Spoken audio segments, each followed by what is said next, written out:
Shalom sahabat pijar. Sadar atau tidak sadar, saat ini kita itu sebetulnya dalam kondisi di mana teknologi berkembang dengan begitu pesatnya. Memang ada banyak manfaat yang bisa kita nikmati dengan adanya teknologi yang semakin canggih ini. Misalnya apa? Kemudahan dalam berkomunikasi. Juga ada teknologi medis yang semakin canggih. Pendidikan tidak lagi dibatasi oleh ruang dan waktu. Dan masih banyak manfaat lainnya yang bisa memberikan kemudahan bagi masyarakat kita di zaman now. Tapi ingat, di sisi lain, ternyata semakin canggihnya teknologi, semakin tinggi juga orang menjadi stres. Seharusnya kan kemajuan teknologi membuat manusia semakin nikmat hidupnya, ya kan? Tapi nyatanya malah semakin membuat manusia dihantui oleh ketakutan. Kan aneh. Nah, coba kita lihat apa saja yang bisa menyebabkan meningkatnya stres di era digitalisasi ini. Yang pertama, ya, adanya informasi yang berlebihan dan tidak tereditorialisasi. Perkembangan teknologi membuat siapa saja bisa mengakses informasi, mulai dari anak-anak sampai orang dewasa. Jadi jangan heran anak-anak pun bisa mengakses konten yang seharusnya tidak diperuntukkan bagi mereka. Selain itu, terlalu banyak informasi yang datang dari berbagai sumber itu bisa membuat seseorang merasa cemas dan takut akan ketidakpastian. Seperti apa? Misalnya berita negatif atau informasi yang mengkhawatirkan yang bisa mereka tonton berulang-ulang di sosmed. Yang akhirnya apa? Bisa meningkatkan perasaan stres dan kecemasan. Itu yang pertama. Yang kedua, adanya ketergantungan terhadap gadget melalui sosial media. Ketergantungan pada teknologi seringkali membuat seseorang lupa waktu loh. Membuat seseorang menjadi candu, bisa mengabaikan waktu untuk beristirahat bahkan, dan juga meninggalkan waktu pribadi bersama dengan Tuhan.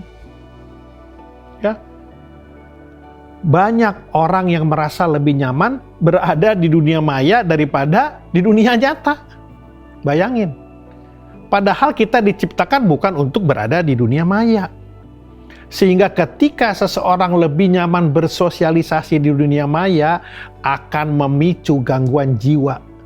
Yang salah satunya memicu timbulnya stres.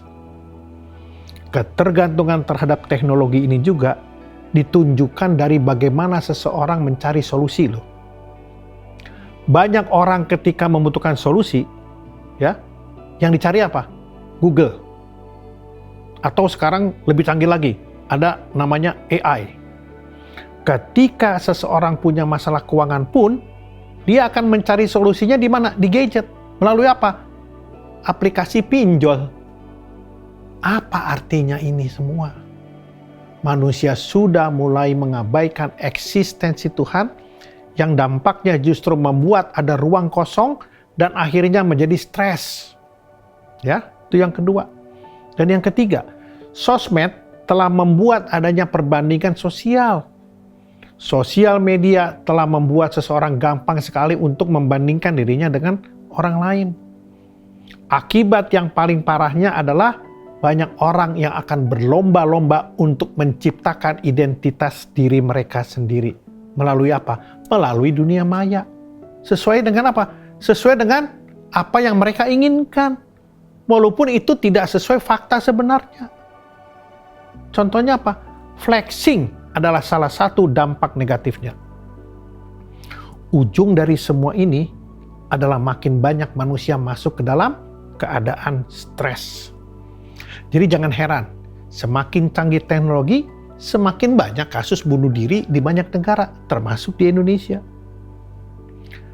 Nah, lalu bagaimana kita mengelola stres akibat perkembangan teknologi ini? Pertama-tama, kita harus melihat bagaimana Alkitab berbicara tentang stres itu sendiri. Kalau kita melihat dengan teliti, ternyata Alkitab sudah memberitahu bahwa manusia akan mengalami stres. Ketika manusia jatuh ke dalam dosa, ya, dikatakan apa? Dengan berpeluh engkau akan mencari makananmu. Itu ada dalam Kejadian 3 ayat 19. Ayat ini memberitahukan bahwa akan ada perjuangan dan kesusahan yang dialami manusia dalam mencari nafkah dan menjalani hidup di dunia ini. Akibat apa? Akibat kejatuhan manusia pertama dalam dosa. Bahwa akan ada suatu tekanan yang berat maupun beban kehidupan yang akan manusia pikul. Akibat apa? Akibat dosa. Nah, stres itu sendiri merupakan suatu reaksi emosional terhadap tekanan, iya kan? Atau beban tertentu yang dialami manusia. Jadi berpeluh dalam Kejadian 3 ayat 19 tersebut, ya, di zaman ini bentuknya apa? Stres. Karena di zaman ini orang lebih banyak bekerja di kantor yang tentunya tidak membuat kita berpeluh, berkeringat. Bukan kayak zamannya Adam, di mana manusia harus bertani, beternak. Ya. Dari sini kita bisa melihat bahwa akibat dari kejatuhan manusia dalam dosa, manusia mengalami stres karena ada kesusahan, ada tekanan, ada beban kehidupan yang dialami akibat terputusnya hubungan manusia dengan Allah. Stres itu sendiri berada di mana? Di jiwa manusia yang terdiri dari mana? Pikiran, perasaan, dan kehendak. Nah, oleh sebab itu, untuk mengelola stres agar tidak menguasai kita, harus dimulai dengan memperkuat yang merupakan inti dari kehidupan kita, yaitu apa? Roh. Roh yang seperti apa? Roh yang sudah diperdamaikan dengan Allah melalui apa? Iman kepada Kristus. Ketika manusia jatuh ke dalam dosa, dikatakan bahwa manusia itu terputus hubungannya dengan Allah. Karena itu roh kita perlu diperdamaikan kembali dengan roh Allah. Karena hanya melalui perdamaian inilah kita bisa kembali kepada tujuan yang sudah Allah tetapkan bagi kehidupan kita. Roh yang sudah diperdamaikan dengan Allah akan membuat seseorang mengerti apa tujuan hidupnya. Nah, ketika teknologi menawarkan kenyamanan, ya, yang menjauhkan seseorang dengan rencana Tuhan, maka dia tidak akan mudah terombang-ambing. Karena adanya kesadaran akan tujuan Allah dalam hidupnya. Sehingga teknologi tidak akan menguasai dia. Justru dia akan menggunakan teknologi itu untuk apa? Untuk memuliakan Tuhan. Nah, sebagai orang-orang percaya, apakah kita bisa kebal terhadap stres? Tentu saja tidak. Ada saja keadaan yang membuat kita bisa stres kok. Tapi kita bisa mengelola stres itu dengan apa? Memiliki pengendalian diri. Roh yang sudah diperdamaikan dengan Allah akan menghasilkan buah-buah roh. Dan salah satu buah roh adalah pengendalian diri. Saudara bisa baca di dalam Galatia 5. Nah, pengendalian diri ini, ya, di sini berbicara tentang bagaimana kita menentukan hal-hal yang menjadi prioritas kita dalam hidup ini. Misalnya dalam menggunakan teknologi, penting bagi kita untuk memilah-milah mana hal-hal yang membuat dampak positif dan negatif. Atau dengan kata lain, prioritaskan apa yang membuat kita semakin mendekat dengan Tuhan dan bukan sebaliknya. Sehingga kita tidak mudah terjebak dalam kecanduan teknologi. Atau mungkin membandingkan diri dengan orang lain. Maupun mengelola informasi mana yang berguna dan yang tidak berguna. Pengendalian diri juga berbicara tentang mengenali apa yang menjadi kelemahan kita.